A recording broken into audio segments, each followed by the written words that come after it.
So, Hawley Rogers.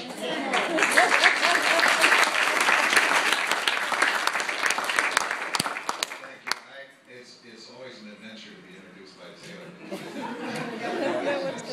Long time head, I guess, translates into he was there a long time, didn't do much, wasn't very good. That's not true. He lasted. The allergies of Maryland, I apologize for this. I was given, Taylor gives me strict orders whenever I speak. So Taylor said, well, we got 5 minutes, and that's all. So I'm really going to have to talk a little bit more quickly than I normally talk. I cannot possibly do justice to Jan in that time, to my feelings about Jan, and I will share a lot of that with you privately if you're interested in it. But I have to say, as people have walked into this room, and I did not intend to say this, I look at the history that's represented in this room, all the faces of people who worked with Jan, who taught by Jan, who were colleagues of Jan's, and it's impressive. It's truly impressive. And it's impressive because it attests to the power of the affection and respect that Jan enjoyed in the hearts of everyone here. When I was trying to think about what I might say about Jan, I was putting in mind the story of the blind man and the elephant. You're familiar with it.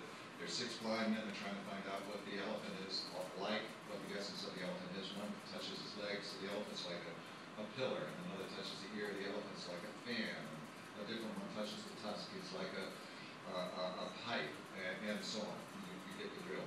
And they're confused, and so they go to the king to get an explanation of why they are all coming to a different conclusion. And he said, that's no problem. You are all right, all correct in your perception. For as you touch the animal, you experience it. Well, I think each one of us here has touched, or to be more accurate, has been touched by a different aspect of Jan, or maybe a combination of these aspects.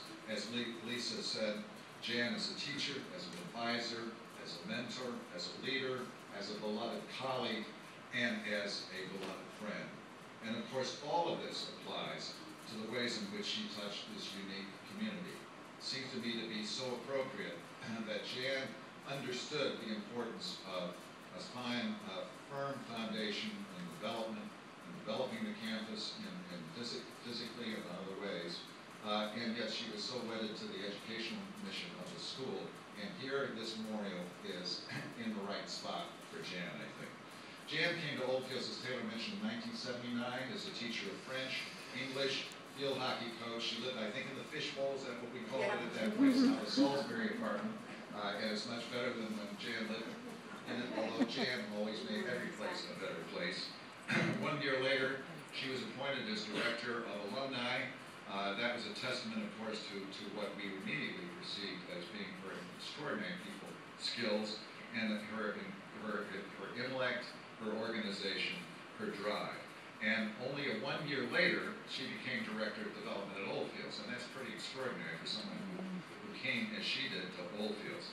From the beginning, it was clear that she had a natural talent for development, not related to training or experience, but related to her ability to be authentic, her ability to communicate, and her ability to articulate with passion the mission of the school.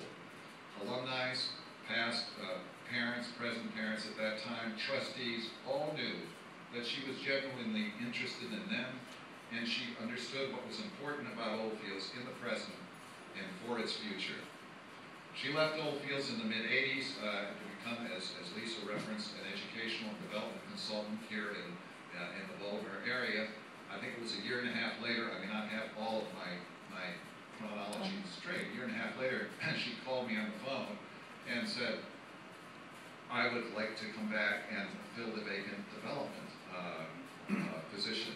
And there was a sinking feeling, a positive feeling, but a sinking feeling, because I think the day earlier I had hired a director of development. And that director of development turned out to be an outstanding director of development. It took me very little time to think that here was a wonderful opportunity for Oldfields. An opportunity to create a role for her that would capitalize on her background and abilities, and she became Director of External Affairs in charge of admissions and development. And she was, to my knowledge, and Rick Schubart, who's here, has a much better knowledge of the independent school world than I do over time, But I think she was one of the first, if not the only, to hold such a role and he's nodding yes, in Oldfields School or in most schools in the country. She loved working with and had extraordinary rapport with volunteers, particularly with trustees who were as passionate about Oldfields as she was. She, 2 years ago, Oldfields adopted for that year a focus on what the school called Women Who Dare. It occurred to me at the time that Jan modeled so well a leadership style that was worthy of emulation by women or anyone who wants to make a difference. Her leadership style was strong, confident, collaborative, compassionate, and principled. She was a true mentor for an unusually talented group of admissions directors and assistants to Oldfields, many of whom are here today. I suspect that we were able to recruit such talent only because these women wanted to work with Jan. Not only, obviously, Oldfields has a lot to offer, but Jan, to work with Jan Scott was quite a plum. As is true of almost anyone who's made a difference at Oldfields, she was at heart a teacher of colleagues and a teacher of students. Her classroom teaching, when she was able to teach, was one of her greatest sources of satisfaction. Her love of literature, articulated with clarity and enthusiasm, made her a respected and popular teacher. Lisa has said more about that than I could ever say.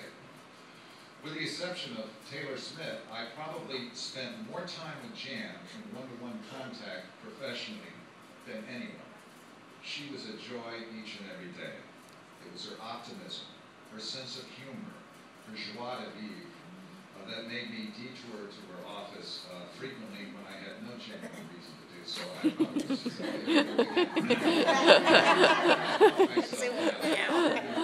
I needed my Jan fix. And we had some wonderful times traveling together. Some humorous times. I can't relay all of them. I probably shouldn't relay all of them. We had a great time. She loved people, and she loved her work, and she loved Oldfields. Few people I know could build relationships the way she did, and she did it naturally and joyfully. Look around you. There are a great many people here who can tell you why they are better personally or professionally because they knew Jan. I know I am, and God bless her.